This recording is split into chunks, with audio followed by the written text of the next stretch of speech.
Од Општинскиот комитет на ВМРО ДПМН Кочани денеска испратија пресконференција на која зборуваат членови на ромската заедница. Тие критикуваат дека со децении се соочуваат со сериозни проблеми кои го тежнуваат секојдневието, а за што јавноста е добро запознаење. Проблем е немањето детален урбанистички план за овој дел од градот, а тоа е единствената главна причина како ромското население нема елементарни услови за живот, како добивање на одобрение за градба на сопствени живеалишта, водовод, канализација и улици.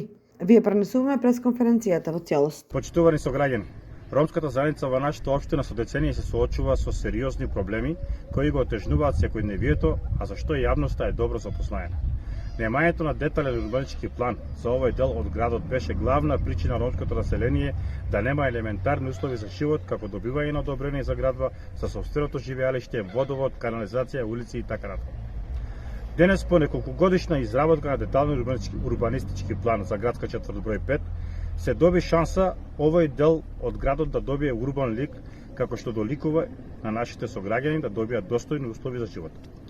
Советникот од редовите на СДС, Аке Акиов или ПДПР, како што тој милува да каже, како единствен представник на ромската заедница во Општинскиот совет, избран токму од нив да ги застапува и брани нивните интереси, да се бори за нивните права и да придонесе за развој на овој дел од градот, не даде подршка тие да уживаат подобар живот и да ги користат бенефициите од овој план.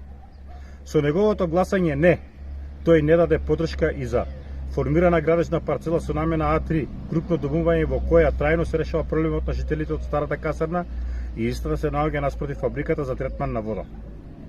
Со изработка на урбанистички проект ќе се дефинираат површините за градење, а основниот проект е веќе изготвен.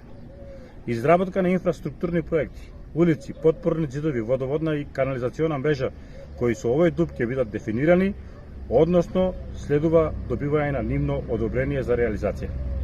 Тој исто така не даде подршка и за решавање на проблемот со бесправно изградените објекти кои граѓаните роми беа принудени да ги прават поради немање на дуб во овој дел од градот, а сега ќе може да извадат одобрение за градење. Откупна дворно место на земјиште во сопственост на Република Македонија, каде што има легализиран објект, парцела предвидена за детска градинка, детски игралишта, повеќе зелени површини и паркови, како и урбанизирана средина и подобри услови за живење.